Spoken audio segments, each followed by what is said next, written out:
Hello, I'm Thaine Morris.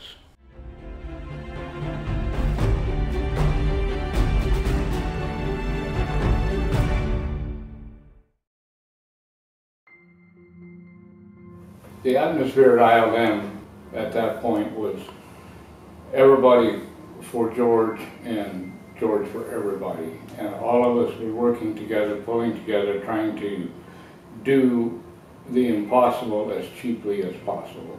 We were all together and fighting hard for the same goal.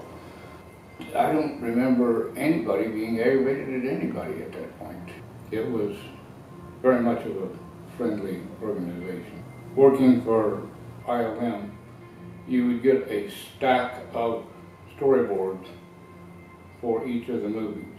Each storyboard had your name on it across the picture, so that if you let those storyboards get out into the real world, you're walk with grass and they had a lawnmower.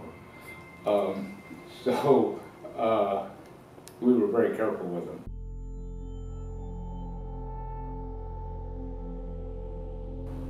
We had coordinators on both shows. The coordinator would say, okay, within the next week we need this shot, okay, from the Dragon Slayer side. And the Raiders side, okay, we need this shot within the next week. And so we would go set up and try to get shot A or shot B, depending on which one of them was pushing the hardest that particular time. And that's how we worked through the whole thing. Dragon Slayer is a classic boy meets girl, boy falls in love with girl, boy chases girl, boy has to kill a dragon to get away with girl. That was a fairly inventive movie for ILM at first. They called me up and asked me if I knew how to make 6-foot high green flame. I said, yeah, I think so. Ran down to the basement of my house, made up a concoction, and tested it, and yeah, you can make 12-foot high green flames if that's what you wanted. And took it over and showed it to them. About 2 weeks later, they called me up and wanted me to go to work full-time for them. There were hundreds of shots with the dragon blowing fire. When we fired the thing, the pressure in that area would go so high it'd make our ears pop. And you shoot these things in total darkness, so it was ready to go. Okay, lights out, roll camera, speed, whoom, lights on, reload, do it again. And it was just one right after another. Roll camera, lights out, speed, poof, right?